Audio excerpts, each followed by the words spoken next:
마술처럼 피어나던 꽃이 후두둑 떨어졌어요. 그래도 너무 실망하지 마시고 좌우에 한번 이렇게 인사하겠습니다. 당신이 꽃이네요. 이라고 해봐요. 한번 해봐요.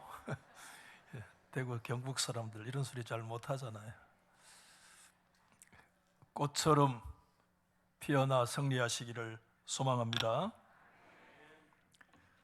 비교적 최근에 한국 교회에 소개되어져서 소위 대박이라고 그래요 요즘. 그런 것을 터뜨린 책이 하나 있는데 그 책 제목은 습관이 영성이다, 그런 책이에요. 미국의 칼빈 대학의 신학과 철학을 가르치는 제임스 K.A. 스미스라고 하는 교수가 쓴 책인데 많은 사람들에게 영향을 미친 책 중에 하나예요. 이런 제목을 우리가 좀 입에 올리면 좀 유익할 것 같아요. 한번 해보세요. 습관이 뭐다?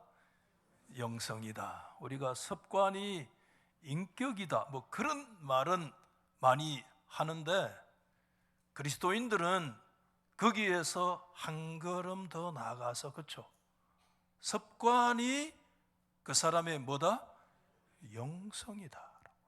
우리가 영성이라고 그러면 마치 우리와는 전혀 좀 동떨어진 어떤 초자연적인 것이나 어떤 신령한 은사나 그런 어떤 것으로 생각하는 경향이 많지만, 영성이라고 하는 것은 그 사람의 개인적인, 지극히 개인적인 습관과 깊은 연관이 있다, 그런 뜻이죠. 그래서 그 사람의 영성을 보려면 그 사람의 습관을 보면 된다. 말을 뒤집을 수도 있습니다. 그 사람의 습관이 그 사람의 무엇이다? 영성이다 라고 하는 말도 성립할 수가 있을 것 같습니다. K.A. 스미스는 그 책에서 이런 문장을 담고 있습니다. 당신이 사랑하는 바가 바로 당신이고, 사랑이 습관이라면 제자도란 습관을 바로 잡는 것입니다. 제자도는 인포메이션, 이 정보의 습득의 문제가 아니라 리포메이션, 재형성의 문제다, 그렇게 얘기를 했어요. 우리가 제자도라고 하면 우리 모두에게 해당되는, 우리가 그리스도를 따라가는 삶이 제자도의 삶인데, 신앙의 삶이 제자도의 길인데, 그 제자도의 길이라고 하는 것은 무슨 어떤 신령한 지식의 정보 축적으로 있는 것이 아니라, 재형성이라는 말로 되어 있습니다만은 리포메이션이라는 말이 교회 안에 가장 더 정확한 해석이 뭐냐 하면 개혁이라는 단어예요. 개혁이라는 말을 쓰잖아요. 개혁은 바로 잡는 것입니다. 개혁은 뜯어 고치는 것이다, 이렇게 얘기를 하는 거예요. 그래서 제자도라고 하는 것은 습관을 바로 잡는 것이다, 그렇게 말씀을 하고 있습니다. 문제는 나쁜 습관은 쉽게 우리 가운데 와닿아요. 참 이상해요. 저희 어머니가 그러더라고요. 안 가르치는데 제일 잘 배우는 게 있다. 그게 뭡니까? 욕은 아무도 안 가르치는데 어디서 그런 욕을 배워가지고 있는지, 사용 안 했을 뿐이지. 다 이 나쁜 습관은 쉽게 우리 와서 형성되지만 또 한 번 붙으면 그게 쉽게 떠나지를 않아요. 거기에 비해서 좋은 습관은 형성되는 것도 어렵지만 형성되었다고 해도요, 그것은 계속해서 유지하려고 하는 것이 결코 쉽지 않은 게 이게 우리의 딜레마 중에 하나다.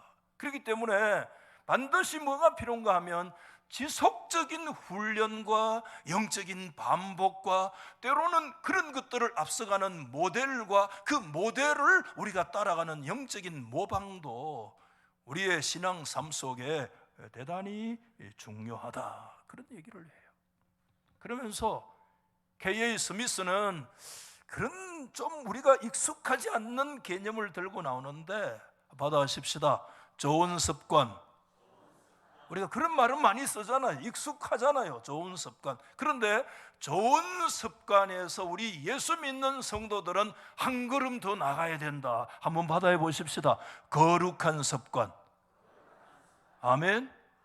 좋은 습관에 머물러서는 안 되고, 하나님의 백성들은 어디까지 가야 되느냐 하면 거룩한 습관이 되도록 해야 된다, 이렇게 얘기하는 거예요.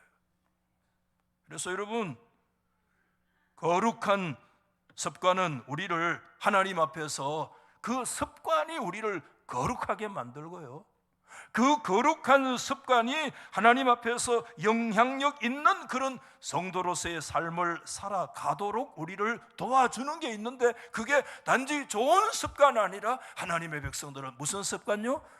거룩한 습관이 우리에게 우리의 삶을 붙들어 준다. 이렇게 참 의미 있는 말이구나, 그렇게 책을 보면서 가슴에 새겼는데, 여러분, 하나님의 아들 예수 그리스도에게 두 가지 거룩한 습관이 있었습니다. 여러분 다 잘 아실 거예요.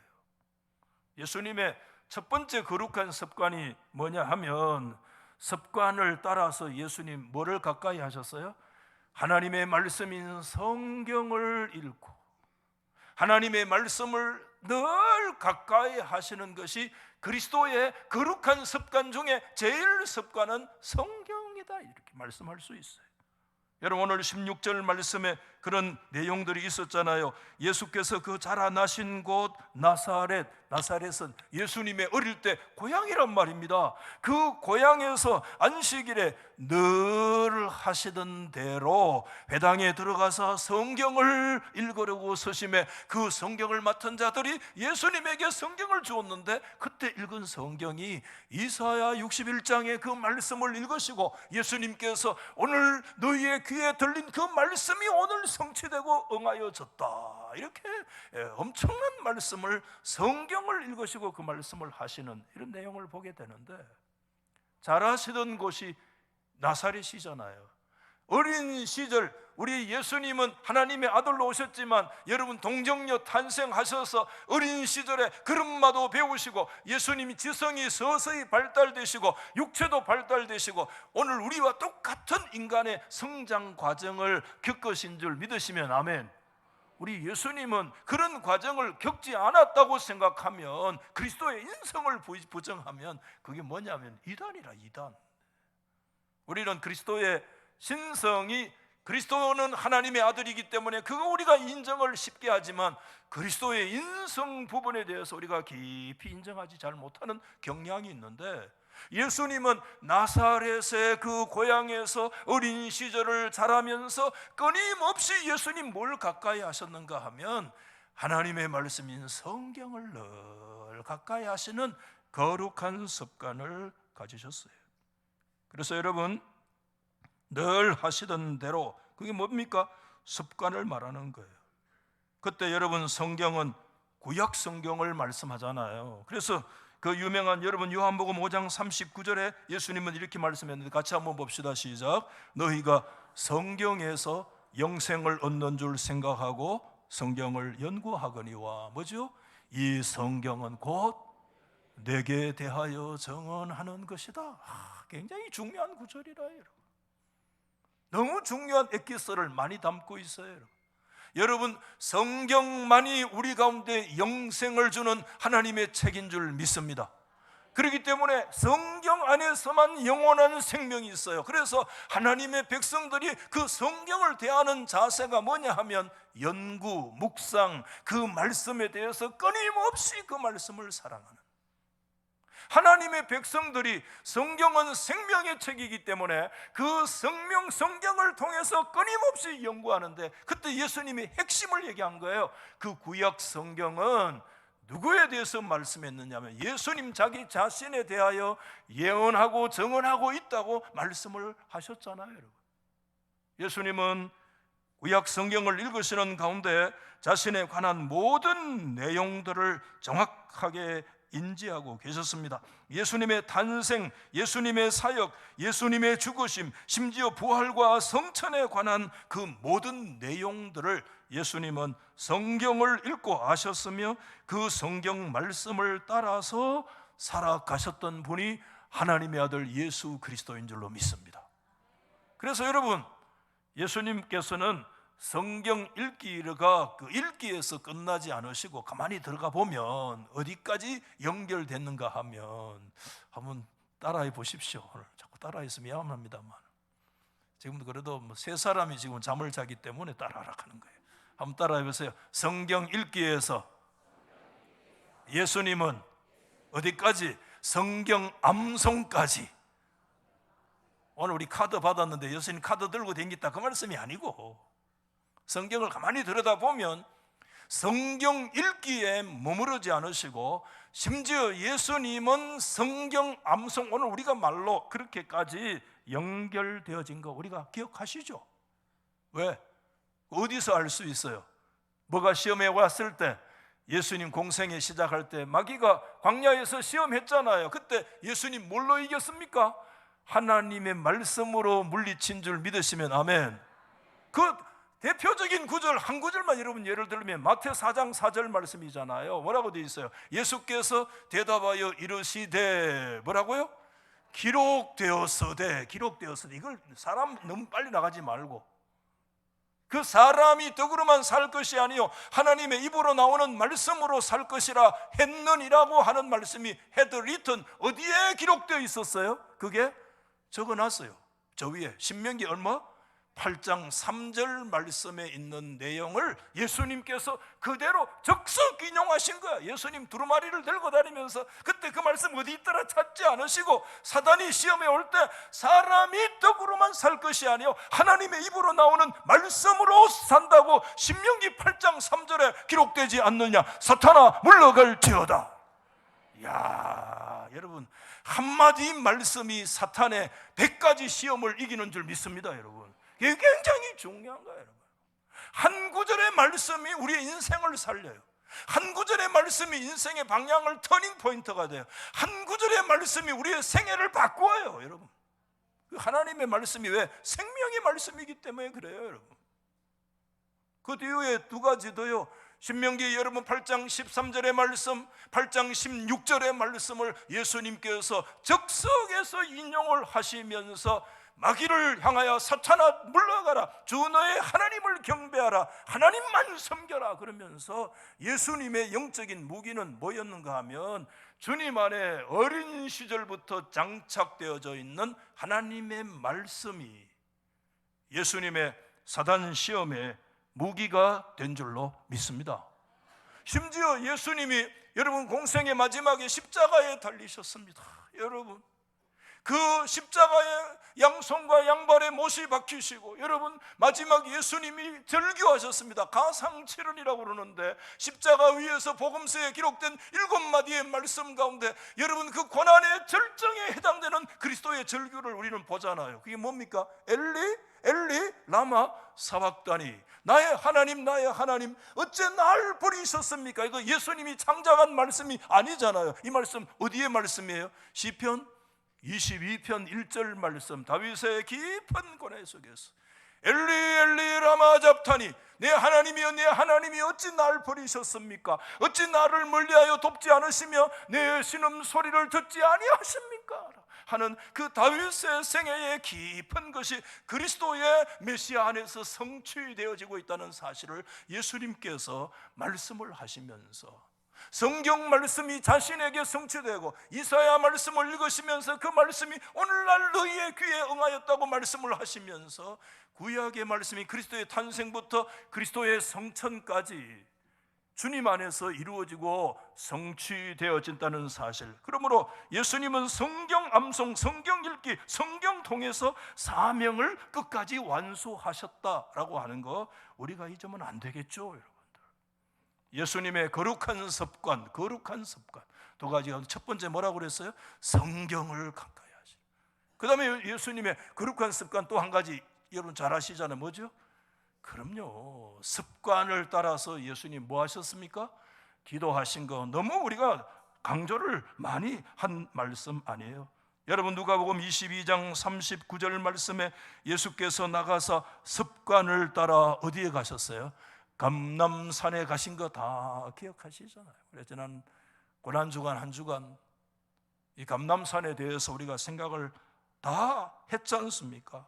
그 예수님께서 그곳에서 제자들에게 유혹에 빠지지 않도록 기도하라고 말씀하시고, 예수님은 돌 덜질 만큼 더 깊은 골짜기로 들어가셔서 살아계신 하나님을 향해서 깊이 무릎을 꿇고 기도하시면서 그 땀방울이 핏방울이 되도록 그 말씀 가운데 계시된 하나님의 뜻 가운데 하나님 아버지의 뜻이 무엇인지, 이 고난의 잔을 마시는 것이 진짜 하나님의 뜻인지, 인성은 거부하지만 내 원대로, 하나님 아버지의 원대로 그 원을 찾기 위해서 그 골짜기에 더 깊이 들어가셔서 하나님께 기도하셨어요. 예수님은 새벽 미명에 기도하셨고, 예수님은 홀로 밤에 기도하셨고, 예수님은 때로 함께 기도하시기도 하셨고, 예수님께서는 제자들에게 여러분 다른 거 안 가르치셨어요.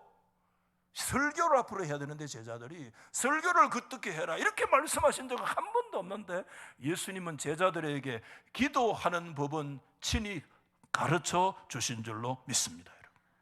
여러분, 이 그리스도의 두 가지 거룩한 습관은 기도의 습관이고 말씀의 습관인데요, 이 두 가지는 서로 깊은 연관을 가지고 있어요. 여러분, 뗄래야 뗄 수가 없어요. 왜? 우리가 참된 기도는 하나님의 말씀을 따라 드려야 될 줄로 믿습니다. 예, 우리가 기도를 많이 하는데 기도는 내 의지와 내 뜻의 성취가 절대 아니거든요. 기독교에서의 기도의 알파와 오메가는 하나님의 뜻을 구하는 것인 줄 믿습니다. 하나님의 뜻을 알려면 우리는 뭐를 들여다봐야 되는가 하면 하나님의 말씀 안에 하나님의 뜻이 있습니다, 여러분. 그렇기 때문에 기도와 말씀은 분리돼서는 안 됩니다. 어떤 사람은 기도는 열심히 하는데 성경을 안 본다, 성경을 읽을 수 있는 눈은 밝은데 성경을 안 본다, 그러면요, 그 기도가요 정욕으로 쓰려고 잘못 구하는 기도에 인간의 어떤 상황 속에 매몰될 가능성이 많아요. 우리 기도는요 자꾸 그런 쪽으로 우리는 들어가거든요. 그럴 때 우리를 자꾸 교정하고, 아니구나, 이게 아니구나, 하나님 뜻대로 해야 되는구나, 하나님 뜻대로 해야 되는구나, 그 말씀을 통해서 계속해서 우리가 교정시켜주는 것이 기준이 하나님의 말씀인 줄로 믿습니다, 여러분. 그래서 습관은 매우 중요한데, 한 사람의 탁월함은 그 한 사람의 습관이 결정한다. 여러분, 철학자 아리스토텔레스가 그런 말을 했습니다. 사람은 반복적으로 행하는 것에 따라서 판명되는 존재다. 사람은 반복적으로 하는, 그래서 인간의 어떤 우수성이라는 것은 다른 데 있는 것이 아니고요, 그 사람의 습관이 그 사람의 우수성이다, 이렇게 얘기한 거예요. 여러분, 러시아의 대문호 도스토옙스키라고 하는 사람, 저도 지금 이 점이 돼서 도스토옙스키를 요즘 다시 보고요, 그 유명한 죄와 벌, 카라마조프가의 형제들, 진짜 그건 소설이 아니야. 다시 보면 그거는 소설이 아니야. 철학이고, 그거는 심리학이고 정신 분석이고, 진짜 그런 게 어디서 나왔어? 여러분, 그 도스토옙스키라는 사람의 그런 그 1000명, 10,000명이 설교해도 설교자들을 무색해하는, 진짜 지금 21세기가 돼서 오히려 도스토옙스키가 더 사람들에게 어필될 수밖에 없는, 그 세대를 뛰어넘는 그 가치가 어디서 나왔어요? 그가 여러분 젊은 시절에 그 어떤 진보주의 단체에 그 가입을 해가지고 사형 은도 받았어요. 그래가지고 사형 직전에 사면 받아가지고 어디로 가느냐 하면 저 시베리아 수용소로 갔거든요. 시베리아 수용소는요, 그거는 진짜 4년 동안 완전히 수용인으로서 생활했는데요, 거기서 이 도스토옙스키는 뭘 봤는가 하면 인간 군상의 모습을 본 거야. 인간의 내면의 그 깊은 인간 속에 저 밑에 버티고 있는 악령을 본 거야. 인간 안에 꿈틀거리는 본능을 받고, 그 수용소에서 모든 도덕과 이런 것들이 다 벗겨진 그 인간들의 그 군상들, 다양한 사람들이, 그 카라마조프와의 형제들에서 수없이 등장하는 사람들이 다 어디서 체험한 사람이냐? 그 수용소 내에서 체험한 사람이야. 나중에 좀 자유가 줘서 분으로 4년 동안 그곳에서 복무, 8년 동안에 그와 같은 속에서, 그 속에서 도박과 술과 매춘과 사람들이 막 뒤엉켜 있을 때, 그런데요, 도스토옙스키는 그곳에 갈 때 어느 한 젊은 여인이 그에게 뭘 줬는가 하면 신약 성경 한 권을 줬어요. 그래서 신약 성경을 하나를 끌고 안고 어디 들어가느냐? 수용소에 가면 모든 것이 다 차단되고 아무것도 없는데, 그때 그가 4년 8년 동안에 뭘 했는가 하면 신약 성경을 씹어 먹은 거야. 쉽게 말하면 그는 수용소에 있으면서 사실상 성경의 사람이 된 거예요. 성경의 사람들. 물론 러시아 정교회라고 하는 이 기독교적인 바탕, 특별히 러시아 정교회가 요한복음이라고 하는 이 전통을 매우 중요시하는 그 내용들이 언뜻 어떤 그의 글에서 많이 나타나는 것을 보게 되는 것 사실이지만은, 그래도 그때 하나님의 말씀인 신약 성경을 붙들어서 성경의 사람이 되어지고, 그게 그런 책 안에 그게 가치관으로 이게 세대를 뛰어넘어 21세기에 오히려 더 부각되어지는, 그 시대보다도. 이게 뭘 얘기하느냐? 이 사람은 인간의 습관이 얼마나 소중하고 중요한 것인가를 사실상 그 수용소의 생활 속에서 깊이 체득한 거예요, 사람이. 그래서 여러분, 우리가 뭘 한다라고 하는 것을 가만히 들여다보면 사실상 그 사람의 가지고 있는 습관이 그 사람의 인생이고, 한결같이 습관의 중요성을 알고 있는 사람들. 그래서 우리 그리스도인들은 좋은 습관에 머물러 있을 것이 아니라 거룩한 습관에 나가야 되는데, 오늘 이 말씀이라고 하는 거룩한 습관, 기도라고 하는 이 거룩한 습관이 그리스도께서 가지고 계시는 두 가지 거룩한 습관인데, 여러분, 말씀 묵상하면서 구약 성경 안에 이 두 가지 기준을 축을 가지고 거룩한 습관에 딱 생각나는 사람이 있어요. 그분이 누구라요? 딱 떠오르는 사람이 있어요. 구약에 많은 인물들 있지만 다니엘 같은 사람이에요. 이 사람이 떠올랐어요. 여러분, 다니엘이 정말 포로지에 끌려가 있었잖아요. 고국에 있었던 거 아닙니다. 그것도 젊은 청소년의 시기에 끌려가가지고요, 여러분 다니엘서 1장 8절에 유명한 말씀이 있잖아요. 다니엘이 뜻을 정했습니다. 한 방향으로. 그래서 자신을 하나님 앞에서 더럽히지 않으려고 뜻을 정하면서 그 뜻을 한 방향으로 쫙 나가는데, 나중에 다니엘이 여러분 중년이 되어져서 진짜 그 최고의 이 프라임 그 미니스터 최고의 자리에 올라가 있을 때, 그때 수많은 원수와 그의 정적들이 그를 무너뜨리려고, 여러분 인생이 그런 게 있잖아요. 정적들이 있거든, 인생.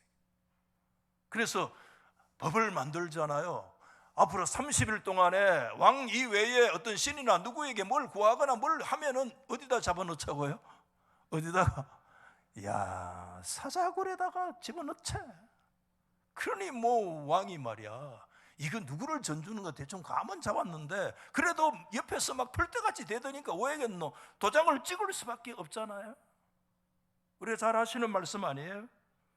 근데 여러분, 그런 가운데서도요, 다니엘이 꿋꿋하게 전에 행하던 대로 쫙 있는데 그 두 가지 습관이 자리 잡고 있어요. 첫 번째 하나가 뭐냐 하면, 그의 첫 번째가 뭐죠? 기도의 습관이었어요. 여러분, 오늘 다니엘서 6장 10절 말씀 우리가 잘 아시는 말씀인데, 다니엘이 이 조서에 뭐죠? 왕의 도장이 찍힌 것을 알고도 자기 집에 돌아가서 윗방울로 예루살렘으로 향한 창문을 열고, 그 다음 뭐죠? 전에 하던 대로, 한마디 합시다. 전에 하던 대로, 늘 하던 대로, 늘 하던 그대로. 여러분, 사람이요, 훌륭한 사람이라고 하면요, 늘 한결같아야 돼요. 한결같아야 돼요. 너무 감정에 막 엎어지고 이러면 안 돼요. 신앙생활이 한결같아야 돼요. 하나님을 향한 충성도 한결같아야 되고요. 가능하면 우리가 기복이 조금씩 다 있지만 하나님 앞에 여러분 죽을 때까지 한결같아야 돼요. 아멘입니까? 은퇴해도 한결같아야 돼요. 은퇴한다고 하나님 앞에 충성 봉사가 끝납니까? 아니에요. 절대 아니에요. 시물을 마치는 것이지 하나님을 향한 충성과 믿음의 영성이 끝납니까? 누가 그렇게 가르칩니까? 그런 거 없어요.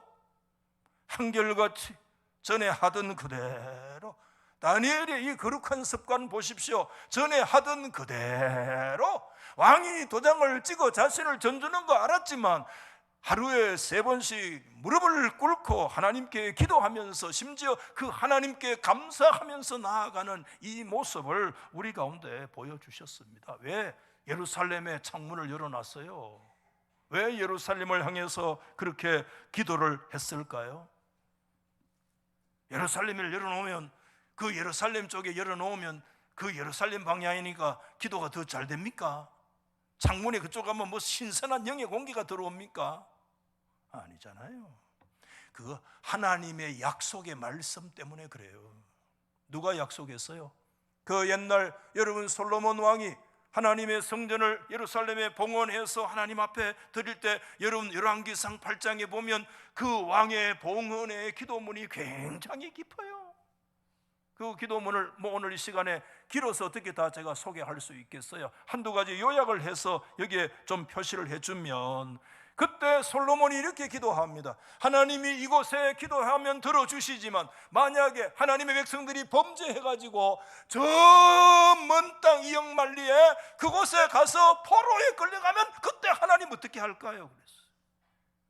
중요한 얘기를 하는 거예요. 인간이 약하다는 걸 하는 거야. 솔로몬이 그걸 알은 거예요. 늘 예루살렘에서 승리하는 게 아니라 인간이 약한 것도 있어요. 그때 솔로몬이 기도하는 거예요. 그 적국의 땅에 포로로 끌려가서 그때 그곳에서도 하나님께 회개하고 하나님 기도하면 어떻게 하랍니까? 장소가 중요한 게 아니다.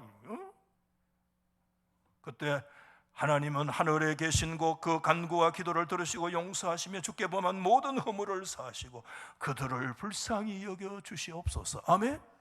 여러분, 이런 하나님의 말씀에 근거해서 여러분 이역만리 포로지에 끌려가 있었지만 예루살렘을 향하여 창문을 열어놓고 유대인들은 하루에 3차례씩 기도하는데 그곳에 하나님, 우리가 범죄해서 우리가 이역만리 포로지에 끌려왔지만 하나님은 무소부지하신 하나님 아닙니까?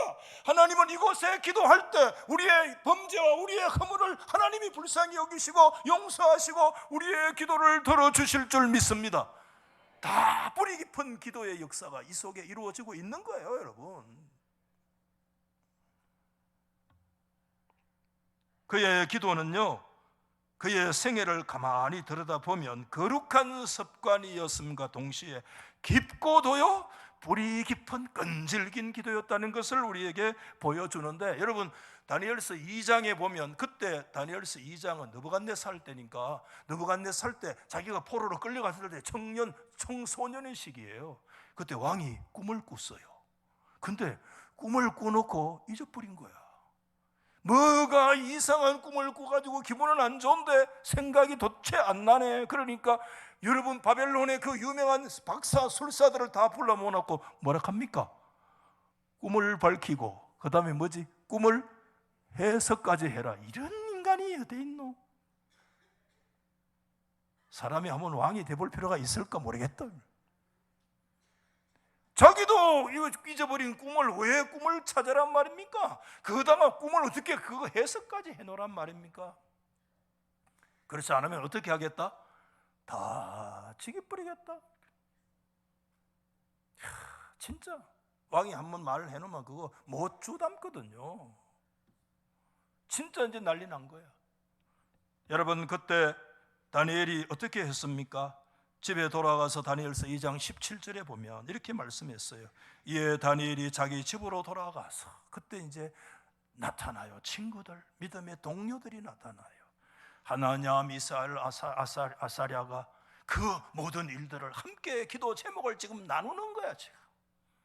지금 이런 상황 속에 있는데 그 은밀한 거, 왕이 자기가 꾸놓고도 모르는데 그 은밀한 일을 아시는 분이 하나님이시다. 하나님이 우리를 불쌍히 여기신다면 그 지혜를 우리에게 주셔서 이 죽음 앞에 놓여 있는 사람들을 하나님께서 살려주실 수 있도록 하나님 앞에 기도하자. 아멘. 야, 진짜 자신이 기도의 능력을 알고 있었기 때문에 자신과 함께 했던 영적 가치를 가지고 있는 영적인 동료들에게 기도의 부탁을 하면서 하나님이 우리를 불쌍히 여기시도록 기도해 주시기 바랍니다.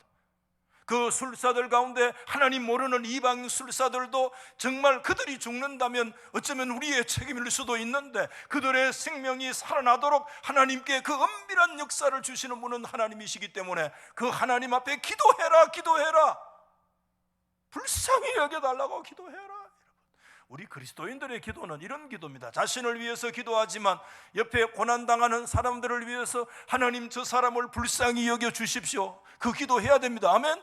매우 중요합니다. 하나님 그 기도가요. 하나님 저 집사님 어렵습니다. 저 사람 고난 중에 있습니다. 질병 가운데 있습니다. 실패한 듯 합니다. 시련 중에 있습니다. 낭망하고 있습니다. 여러 가지 시험 당하고 있습니다. 하나님 그를 불쌍히 여겨주셔서 우리가 알지 못하는 하나님의 은밀하신 은혜로 그를 도와주십시오. 우리 자식을 도와주십시오. 우리 부모를 도와주십시오.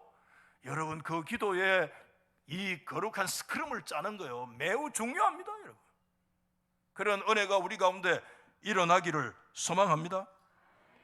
여러분, 그때 하나님께서는 그들의 기를 들으시고요, 밤의 환상 중에 하나님의 은밀한 계시를 하나님께서 보여주셨습니다. 여러분, 그게 청년 때예요. 청년 때. 그게 여러분 청년을 지나서 그때. 그런데 그때 이제 나중에 보면 여러분 다니엘의 이 기도가 계속해서 지속되어지고 있는 것을 보게 되는데, 그게 언제냐? 아까 말씀드린 그 사자굴의 얘기는 다니엘서 2장을 넘어서 다니엘서 6장, 2장이 청년 다니엘이라면 다니엘서 6장에서는 뭐냐 하면요, 그 사람이 지금 최고의 지위에 놓여 있을 때예요. 정적들이 달려들 때. 이때는 다니엘이 나이를 정확하게 제가 말씀을 못 드리지만 적어도 중년 이후에 지금 인생의 클라이막스 절정에 있었을 때의 그 다니엘의 모습을 보여주고 있어요. 여러분, 그때도요 계속해서 그 일이 이루어지고 있는 것을 보게 되었어요. 그래서 여러분, 그 다니엘의 기도라고 하는 거룩한 습관이 계속되어지고 있는 것을 보게 되는데요, 이것은 뭐와 연관되어 있는가 하면 그의 두 번째 습관, 예수님께서 가졌던 두 번째 습관이 있잖아요. 그게 뭡니까? 하나님의 말씀을 가까이 하는. 그래서 여러분 다니엘서 9장을 한번 보여주시면 9장 2절과 3절에 그 통치 원년에, 이 통치는 다리오 통치를 말해요. 여러분, 우리가 다니엘서 그냥 읽어 나가시면 역사를 모르면 잘 이해 못해요. 바벨론과 벨사살 역사는 여러분 느부갓네살과 벨사살은 바벨론의 역사입니다. 그건 70년에 망했어요. 그 바벨로니아가 누구에게 넘어가느냐 하면 메데, 파사, 페르시아, 고레스로 넘어갑니다. 다리오는 이미 왕조가 바뀌었습니다. 왕이 느부갓네살, 벨사살, 이미 다리오 총독, 다리오 왕까지 넘어간 거예요. 엄청난 역사가. 이때는 적어도 다니엘의 나이를 우리가 정확하게 말씀 못 드리지만 이때 다니엘은 9순에 해당됐다고 봐요. 거의 90 넘었어요. 그러니까 여러분 보십시오. 그 통치 원년에 이때 나이가 90이 넘은 노인입니다. 책을 통해, 이 책이 무슨 뭡니까? 하나님 여호와의 말씀이 기록된 성경인 줄 믿습니다. 책을 통해 여호와께서 말씀으로 선지자 누구에게요? 예레미야에게 알려주신 그 연수 몇 년입니까? 70년 예루살렘이 황폐되고 70년이 지나면 하나님의 징계가 끝난다고 하신 말씀을 70년의 숫자를 정확하게 예언하신 선지자가 있어요. 그 선지자가 누굽니까? 예레미야 선지자는 그런 면에서 매우 유명한 선지자예요. 정확하게 그들의 포로가 70년이 되면 끝이 난다는 것을 말씀했는데, 여러분, 다니엘이 그때 하나님의 말씀을 늘 가까이 하는데, 그때 예레미야 성경을 붙들고 그 포로지에서 묵상하는 중에 그 예레미야에 있는 70년의 비밀을 깨달으면서, 아하, 자기가 붙들려 올 때 벌써 세월이 70년의 세월이 지나 이제 불언간 조만간에 하나님께서 이 복역의 역사를 끝내시는 그런 순간이 다가오는구나. 마음이 급하여진 거야. 그때 다니엘은 9손이 넘는 그 노인 중에 노인임에도 불구하고 보십시오, 금식하고 베옷을 입고 죄를 뒤집어 쓰고 주 하나님께 기도하며 간구하기를 결심하면서 엎드려서 생명을 걸고 기도하는데, 하나님의 그 70년의 그 해바 복역의 때가 끝나는 역사가 임박해 왔음을 알고 그 뜻의 성취를 위해서 하나님 앞에 목숨을 걸고 막 기도하는 거지. 그래서 이걸 뭘 얘기하느냐 하면, 그의 생애를 관통하고 있는 것이 두 가지 습관인데, 이 거룩한 습관이 두 가지가 있는데, 기도와 말씀이라는 거예요. 여러분, 청년 다니엘의 기도와 말씀이 그의 생애를 붙들고 있었고, 여러분, 모든 것들을 관장하는 그 총리들 위에 총리로 있어서 인생의 최절정에 있었을 때, 그때 여전히 그 바쁜 가운데서도 기도와 말씀이라는 거룩한 두 가지 습관이 그를 관통하고 있었고, 그것은 오랜 세월이 지나서 그의 연세가 9순에 이르는 그런 자리에 들어와도 거룩한 습관, 기도와 말씀의 습관이 그의 생애를 관통해 가고 있다는 사실을 성경은 우리 가운데 가르쳐주고 있다는 거예요. 이게 그리스도인들의 삶이어야 된다. 직분도 좋고 뭐도 좋고 다 좋은데 그거 다 너무 부푼한 거야. 그런 거 여러분 다 벗겨보면요, 진짜 그 사람 안에 하나님의 말씀의 거룩한 습관이 잡혀 있는지, 아니면 그 사람 속에 기도의 거룩한 습관이 잡혀 있는가, 이 두 가지 축이 있는가가 중요하지. 이 두 가지 축이 없으면서 막 뒤집어 쓰면 계속 마찰함이 나는 거야. 불협화음이 계속 일어나는 거야. 왜? 하나님의 뜻을 모르거든. 하나님의 뜻을 모르니까 그때의 정리, 그때의 형편, 그때 내 마음에 드는 사람은 엎어지고 내 마음에 안 들면 안 엎어지고, 하나님의 뜻이 아니야. 그리스도인들의 가장 중요한 우리의 액세스 축은 두 가지밖에 없어요. 하나님의 말씀 붙들고 하면 그 말씀 가운데 하나님의 뜻을 알고 그 하나님의 뜻이 내 안에 성취되고 이루어지도록 기도하는 이 두 가지가 우리의 신앙의 가장 핵심이에요. 그 나머지 너무 부품한 것들은요, 좀 단순화돼야 돼. 한국교회가요, 뭐 그리 복잡한지 모르겠어요. 거룩한 두 가지 습관이 목사 이전에, 어떤 직분 이전에, 어떤 뭐 행사 이전에, 우리가 뭘 하는 업무 이전에 우리 그리스도인들이 내 안에 장착되어야 될 두 가지 습관은 기도와 말씀이라고 하는 거룩한 습관이 우리 인생을 끌고 나가야 됩니다, 여러분. 그래서 여러분, 그때 다니엘 10장에 하나님이 응답하셨는데 며칠 만에 응답? 20일 만에. 그 순간에 그냥 응답이 떨어졌지만 우리가 다 알기 어려워요.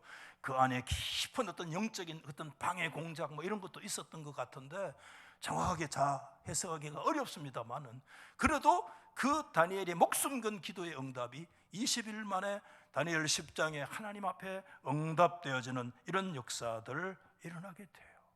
여러분, 다니엘이 오늘 이와 같은 삶들을 가만히 보면서 그렇게 얘기했습니다. 그때 은총받은 사람아 하면서 하나님의 응답이 그에게 이제 떨어지는 말씀들을 오늘 여러분 보게 되는데, 이 다니엘의 삶 속에서 우리가 참 이런 기도와 말씀의 두 가지 거룩한 습관이 그를 어디로 나가게 하는가 하면, 첫째는 감사로 나가게 해요. 감사로. 참 이게 우리 거룩한 습관의 최고의 클라이막스가 어쩌면 감사 같아요. 예수를 그렇게 오래 믿어도요, 목사가 돼도요, 이 감사가 내 입에 붙는다는 게 그렇게 어려워요. 이게. 이 거룩한 습관이 아직 부족하다는 거야. 입만 열면, 이 두 사람만 모이면 막 우리가 불평하고. 교회 와가지고 불평할 이유가 뭐 있습니까? 달수교 말고 저 서달교회.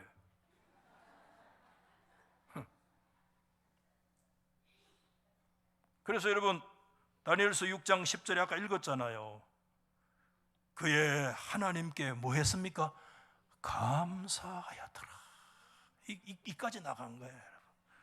우리의 입에 이 감사가 살아나시기 바랍니다, 여러분. 그리고 또 한 가지 뭐예요? 하나님을 깊이 신뢰하는, 하나님을 신뢰하는. 그래서 여러분, 다니엘서 6장 16절에 하나님의 응답은 골방에서 떨어진 게 아니고 사자굴에서 떨어지잖아요. 왕이 소리치는 거야. 왕이 사자굴에 집어넣어놓고 왕이 와서 소리쳐. 다니엘아, 네가 항상 섬기는 하나님이 너를 구원하시리라.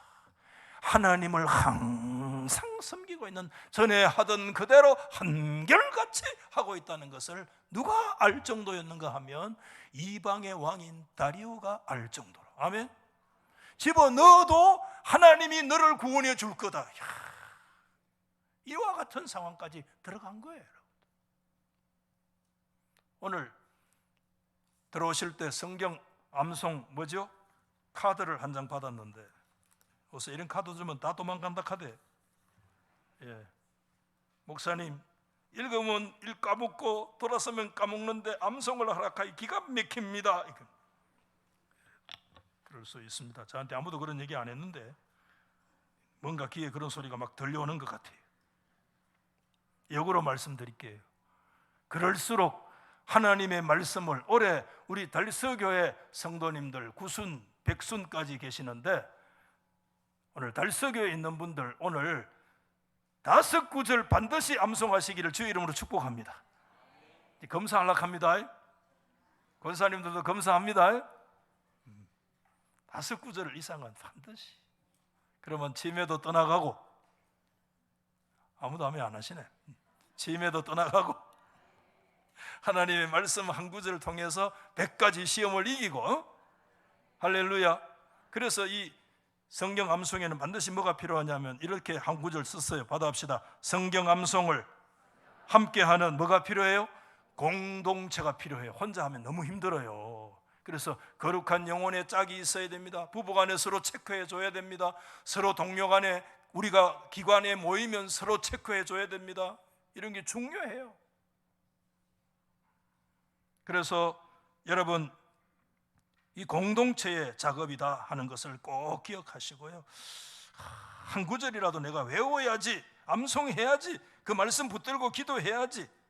여러분, 바울은 디모데후서 2장에 그렇게 얘기했습니다. 또한 너는 청년의 정욕을 피하고 주를 깨끗한 마음으로 부르는 자들과 함께 해라. 함께. 아멘. 공동체에 함께 의와 믿음과 사랑과 화평을 이루라. 그리고 요한일서 2장 13절 말씀에 말씀했어요. 청년들아, 내가 너희에게 쓴 것은 너희가 강하고 뭐지? 하나님의 말씀이 너희 안에 거하시며 너희가 흉악한 자를 이기었기 때문이라. 흉악한 이단과 모든 비진리를 이겼는데 그 원인이 어디 있는가 하면 그들 마음속에 하나님의 말씀이 거하였기 때문에 이겼다. 말씀이 이깁니다. 말씀이 승리합니다. 말씀이 승리합니다. 아멘. 그래서 오늘 이렇게 1, 2, 3, 4 제가 적어봤어요. 첫 번째, 모든 성도들이 암송을 뭐하자? 생활화하자. 그래서 이거 뭐 이렇게 알아서 하지 그러지 말고, 예, 8순 되시는 분들 많이 봐드리겠습니다. 5구절 이상 암송하십시오. 60대까지는 무조건 29절. 9순은 그러면 어떠냐? 그거는 하나님이 주시는 은혜로 맡기겠습니다, 여러분.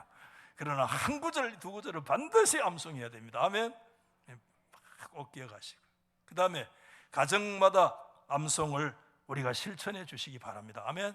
그래서 밥 먹기 전에 아내한테 No Bible, No Breakfast, 성경 안 읽고 앞집 먹지 마라 이래가지고 알겠죠?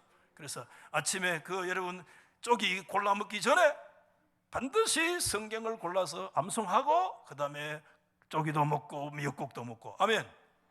그 다음에 우리 남녀 기관들 주일학교 우리 많이 계시는데 기관마다 암송 대회를 하세요. 그래서 그 역량대로 각 기관에 우리 기관장님들 좀 협조 부탁해요. 그래서 회장님들 한번 모이면 이번에 이 중에 5구절 정하자. 첫 번째 5구절 정해가지고 우리 언제까지 해서 각 기관별로 한번 암송대회 하고 그 다음에 기관별로 통과하면 그 기관을 또 주일 오후에 한번 또 하고. 나 다음 주부터 안 나와야지. 그런 사람에게 복이 있을지어다. 안 돼요 그러면. 그리고 5구절씩 이렇게 해서 좀 점검도 하시고. 여러분 다시 말씀드립니다. 받아합시다. 한 구절, 하나님의 말씀이 우리의 생애 속에 100가지 시험을 이긴다. 아멘. 100가지 시험을 이깁니다. 이 역사들이 우리 교회 이 고령화 시대라고 내팽개치면 안 돼요. 오히려 도전하고 한 구절이라도 암송하고 그런 가운데 우리 성도들 가운데 하나님 말씀이 이번에 한 구절씩 암송되어지면 그 말씀을 통해서 삶의 현장에서 1000번 만번 막 승리의 역사가 마귀가 떠나가고. 아멘. 그런 승리가 우리 교회 공동체의 삶 속에 일어나기를 주의 이름으로 축원합니다. 찬송가 200장입니다